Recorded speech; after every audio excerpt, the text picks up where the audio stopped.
Ó Mãe Santíssima, intercedei por nós para que possamos bem compreender os ensinamentos de vosso Divino Filho, nosso Senhor e Salvador Jesus Cristo, e as explicações dos pais da Igreja. Ó Virgem Imaculada, ofereço-vos este trabalho e peço que abençoais aqueles que o ouvirem, e que seja para a maior honra e glória de Deus. Amém. Senhor onipotente, purificai o meu coração e os meus lábios. Vós, que purificastes os lábios do profeta Isaías com carvão em brasa, e dignai-vos, por tal modo, purificar-me com a vossa misericórdia, para que possa dignamente anunciar o vosso santo Evangelho. Por Jesus Cristo, nosso Senhor. Amém. Senhor, abençoai-me. Que o Senhor resida no meu coração e nos meus lábios, para que anuncie digna e convenientemente o seu Evangelho. Amém. Evangelho de Nosso Senhor Jesus Cristo, segundo São João. Discurso na sinagoga de Cafarnaum.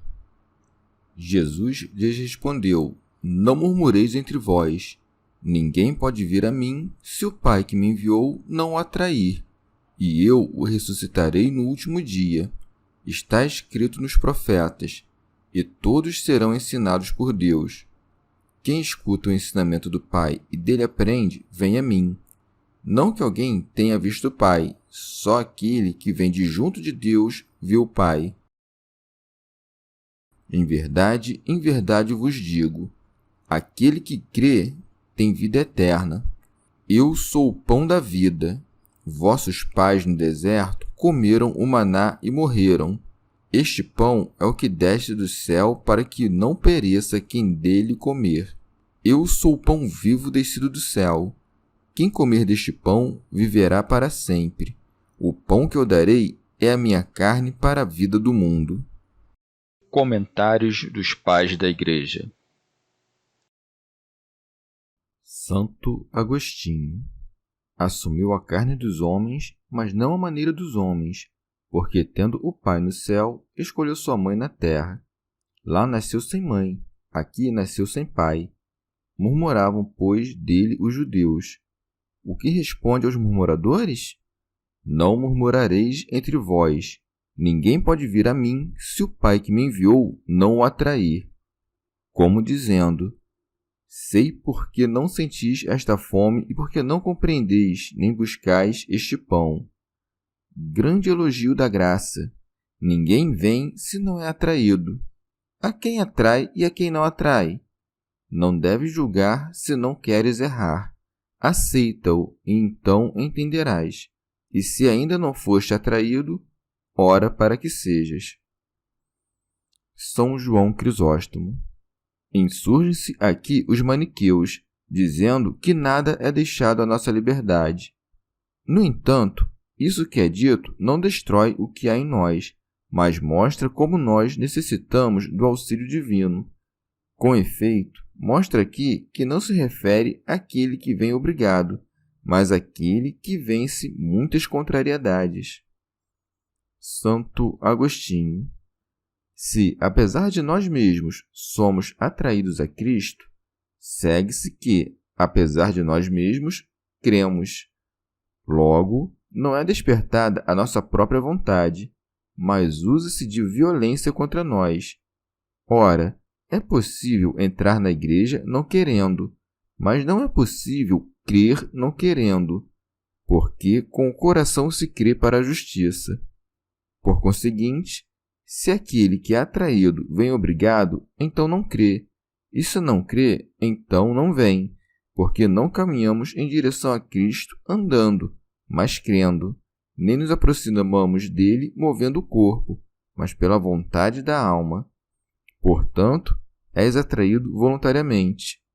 O que é ser atraído voluntariamente? Põe as tuas delícias no Senhor e te concederá o que o teu coração deseja. Há certo gozo em nossa alma, para a qual é doce aquele pão do céu.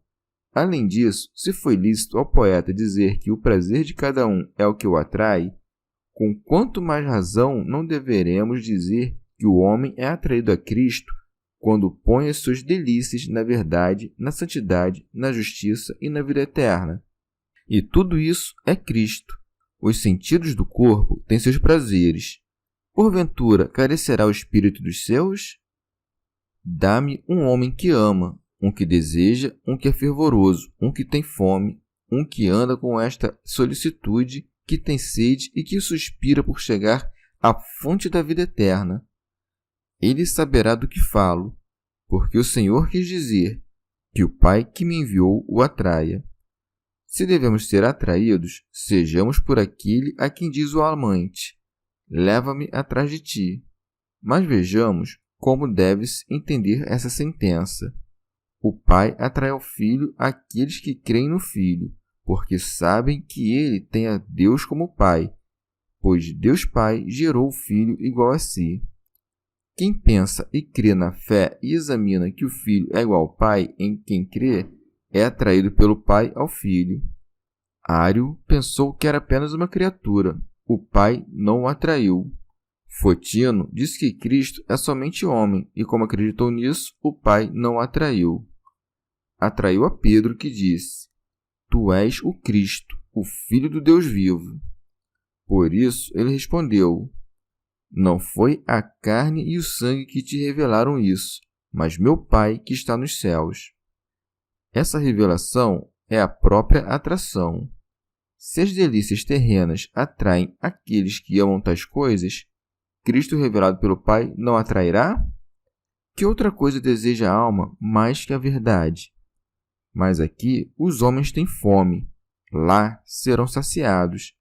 Por isso acrescenta: e eu o ressuscitarei no último dia, como dizendo: será saciado, porque aqui ainda tem sede, e na ressurreição dos mortos eu o ressuscitarei. Ou o Pai atrai para o Filho por meio dos milagres que fazia por ele. São João Crisóstomo. Não é pequena a dignidade do Filho. O Pai atrai e ele ressuscita. Não separa as suas obras das do Pai, mas manifesta a igualdade de poder. Mostra em seguida o modo como o Pai atrai, dizendo: está escrito nos profetas, e todos serão ensinados por Deus.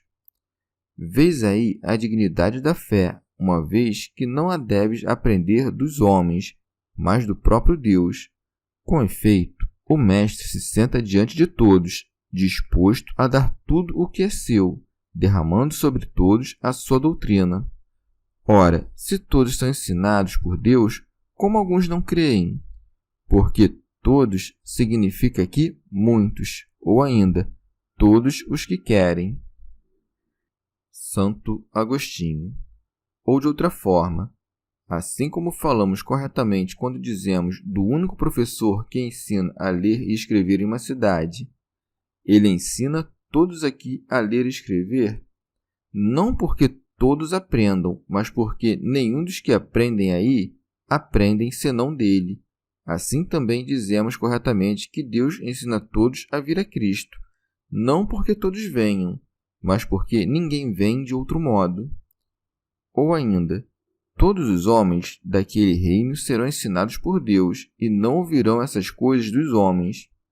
Ainda que ouçam os homens falarem aqui dessas coisas, é no interior que é dada a compreensão, que brilha a luz e que é feita a revelação. Eu faço o ruído das minhas palavras chegar aos vossos ouvidos, mas se o mestre interior não revela o seu sentido, o que é isso que eu digo?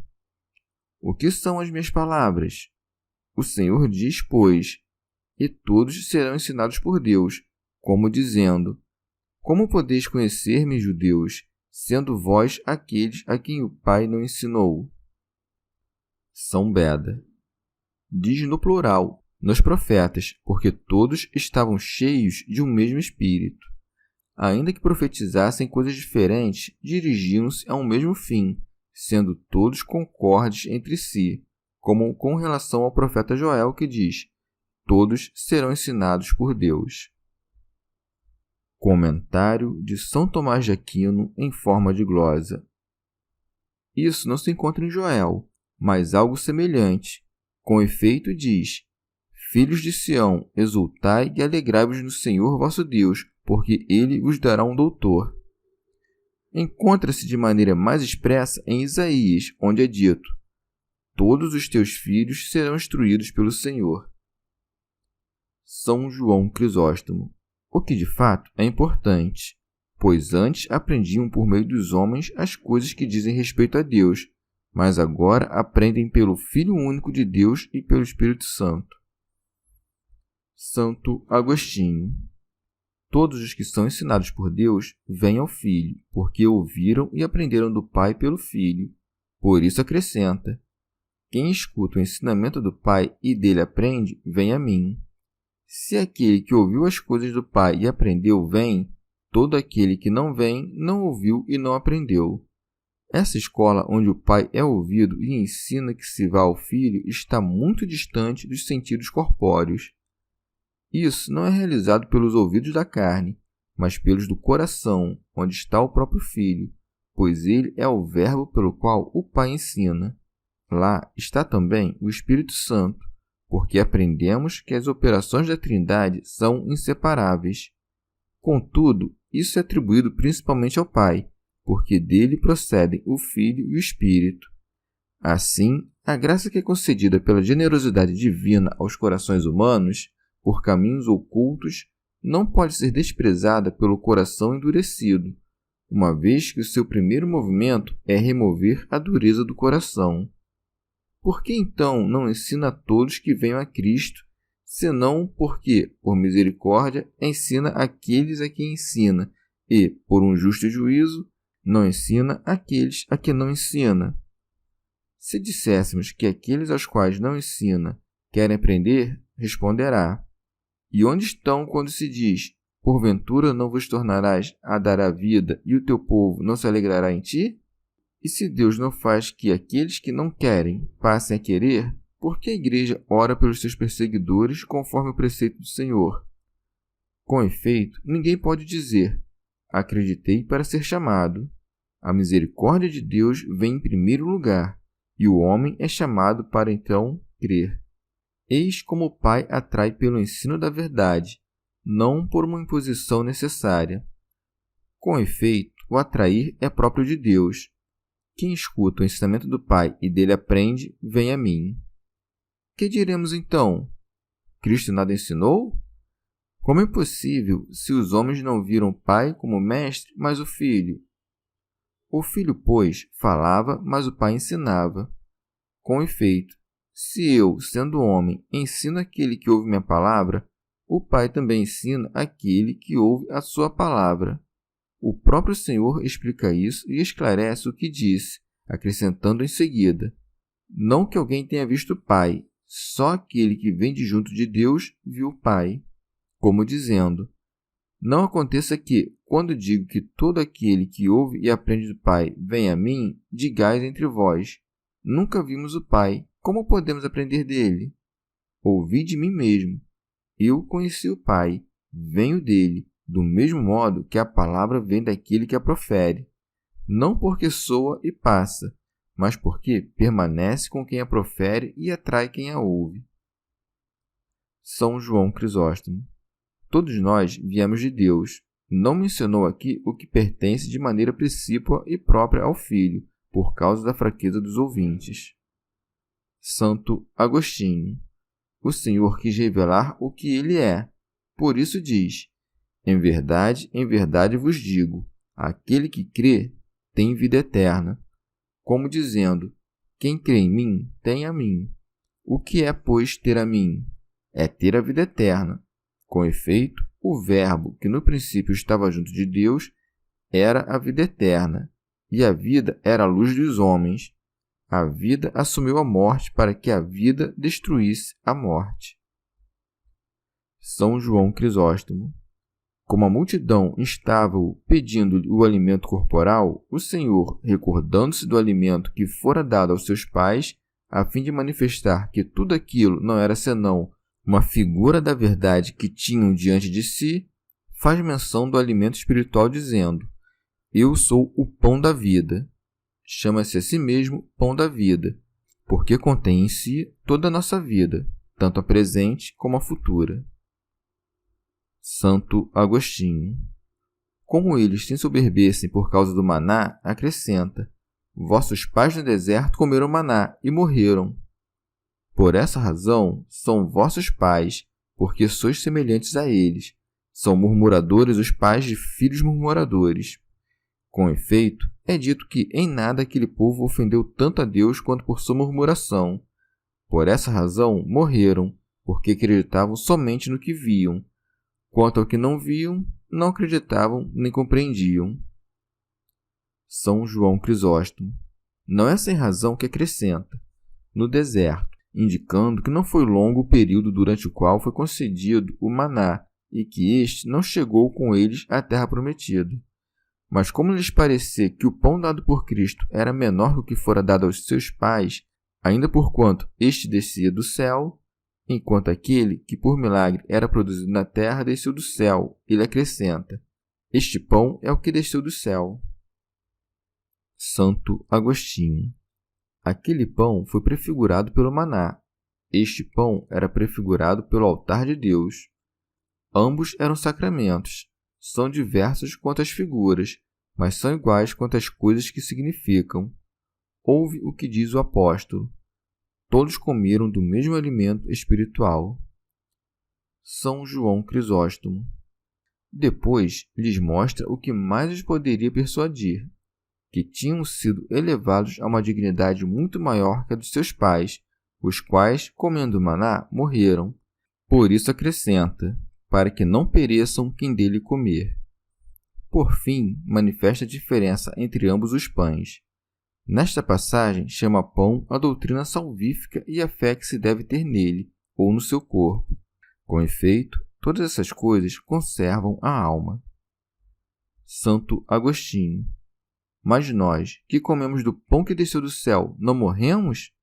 Assim como aqueles morreram, nós também morreremos, no que diz respeito à morte deste corpo visível e carnal. E quanto à morte espiritual de que morreram os pais destes, Moisés e muitos outros que agradaram a Deus comeram maná e não morreram, porque entenderam espiritualmente aquela comida visível, saboreando-na espiritualmente, e foram saciados espiritualmente. Nós hoje também recebemos um alimento visível, mas uma coisa é o sacramento, outra é a virtude do sacramento. Quantos não recebem este pão do altar e morrem apesar disso?